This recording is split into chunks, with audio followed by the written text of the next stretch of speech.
how hard does the bear have to work and want to move across landscape to come from a Mexican mountain range to the Chisos? At some point, they had to cross the river, they had to cross the low desert, and then make a home in the high mountains, in the Sky Islands of the Chisos. To me, this is a story of resilience, and it's a story of making home work for you. And it reminds me of how resilient my family has been for me to get to where I'm at.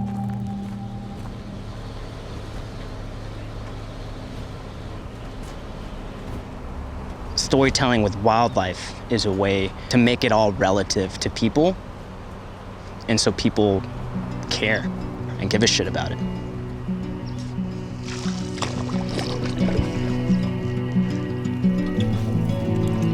I mean, the reality is that you don't just show up and start shooting. You need to put in time researching, you need to put in time talking to the professionals. What should I be looking for? Definitely your mass crops, your acorns, your pinon, or Mexican buckeye is another one. I've been able to spend a lot of time with bears, and I love being able to show people bears.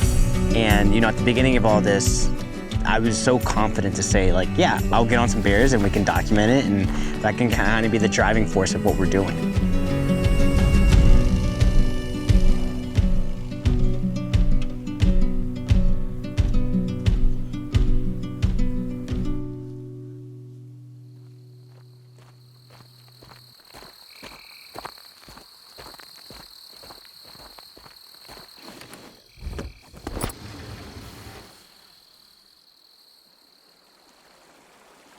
Literally, it's right at sunrise. Every single morning, the fog starts coming off the river. And as calming as it feels, you can just recognize there's a lot of life happening right now. You start hearing things move around. And obviously, we're out here looking for bear, but just being on the river and just taking a second. I feel at ease.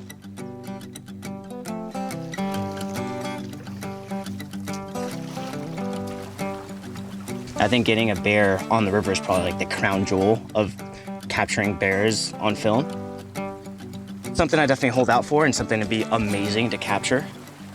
A water source as big as a river means that a bear can access it virtually anywhere. So a lot of times where I see tracks is on tributary creeks, and a lot of times wildlife use those creeks and those arroyos as kind of their highways into the water and through the water. See these coyote trails?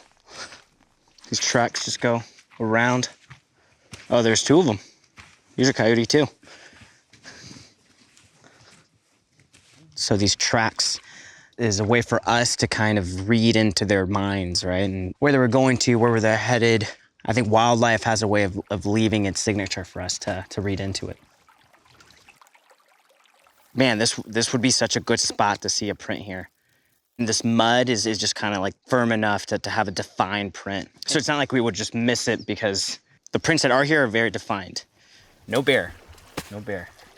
It's too bad.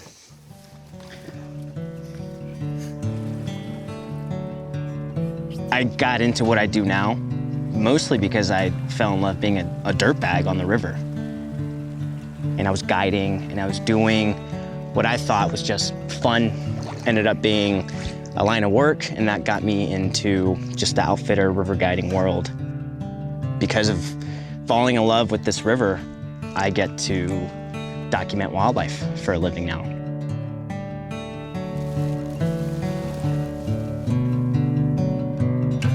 For me, what's so beautiful about the black bear story is that they never intended West Texas to be their home, yet circumstances drove them back to West Texas. You know, West Texas is tough. It's not an easy place to live. And yeah, there's something really poetic about a sense of resilience on the black bear to continue to make West Texas its home.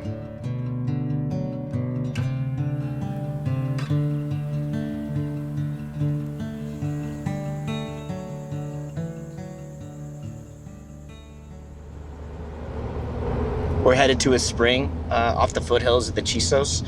And last night, driving back from the river, I saw a bear cross right in front of me, of course, at night. But I feel like it was a good omen because it's roughly the same elevation at where the spring is. The Chisos is a relatively small mountain range, but it's the heart of the park, and we know that bears den up there and they live up there. If wildlife and animals were to come down, they're going to use access points like this spring that we're headed to get down to the desert, or to spread out to another mountain range and continue onward, which is super exciting.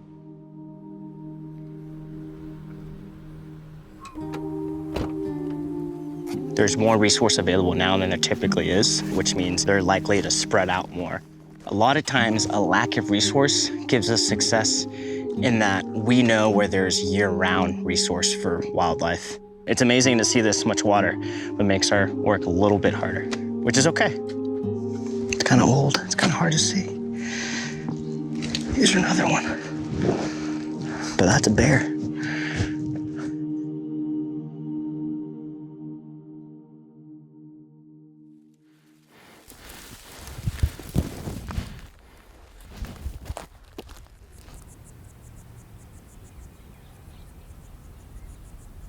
You're trying to capture behavior, natural behavior. You're not just trying to capture an image. And in order to do that, you have to form some sort of comfort between you and that animal. Whether it's us talking softly, waiting for an animal to come to us.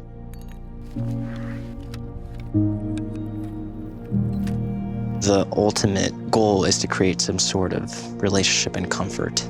Enough to the point where that animal is doing what it does.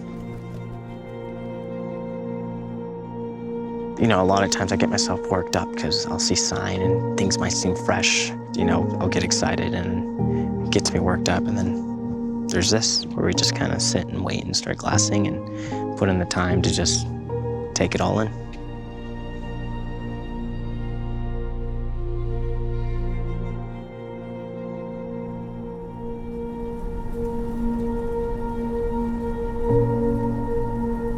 Things don't come easy, and sometimes things don't come at all. When you put in days, weeks, months, it can be pretty disappointing when something doesn't work out.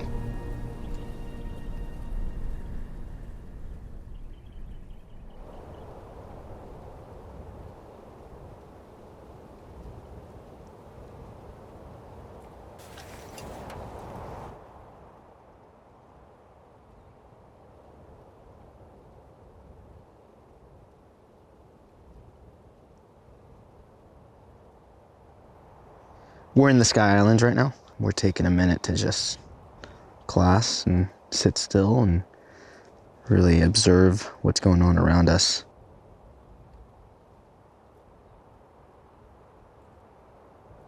I'm looking in the shadows of all the vegetation. If they're moving, they'll be in open ground, but they stay put under cover. I'm not having any luck here. Let's start going up some and finding another place to glass.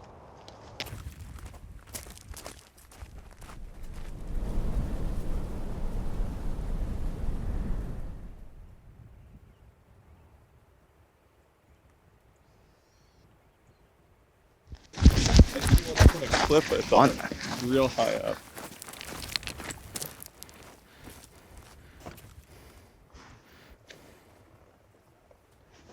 Calling that the rock up there. I mean, it's wild how clear that is on the scope. Yeah. Check it out, it's a rock.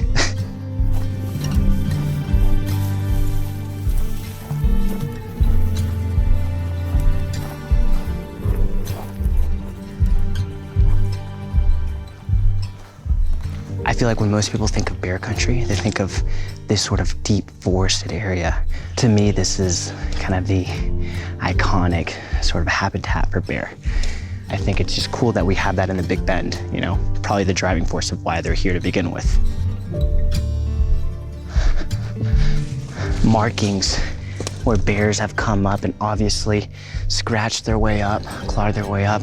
That right there is a pretty fresh mark. You can see the fresh color on the inside.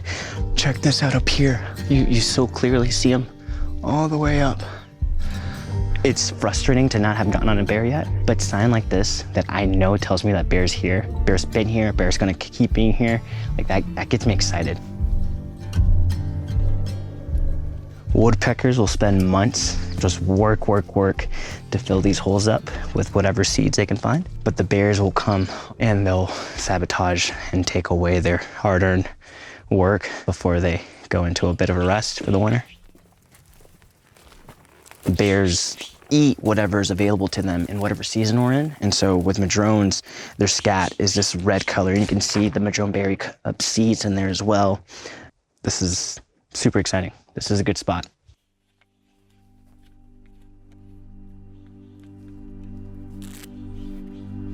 Historically, bears were just about everywhere in the state, but also they were gone because of us.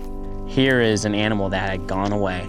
Here is a protected piece of land that is Big Bend National Park, and it's all coming together to create habitat and create equilibrium, and it's working. Yeah, I have immense pride with the fact that I get to tell a story of Mexican black bear coming back and recolonizing here in Texas. Felt like such a personal story. I'm Guatemalan Texan, and with that comes responsibility to your family. Proud to be Guatemalan, proud to be Texan. I don't even think about it, like that's just how it is. A foreign bear coming back, calling this place home and making things work. It's a story I can relate to. Seeing a family of bears is seeing the legacy of bears in Texas being passed on here, you know?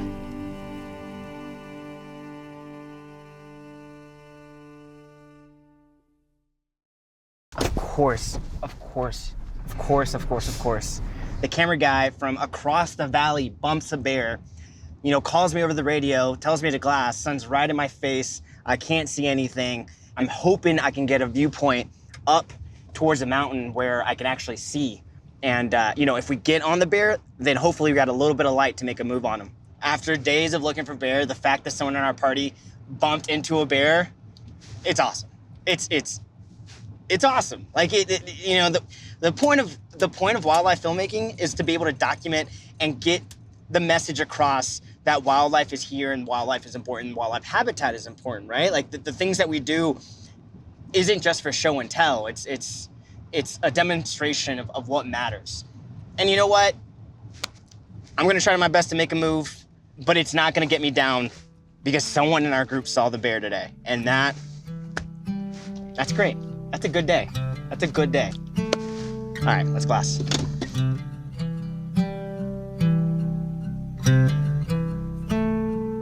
You've been out of pocket, but there's been a bear all over Carolina. Man, I know.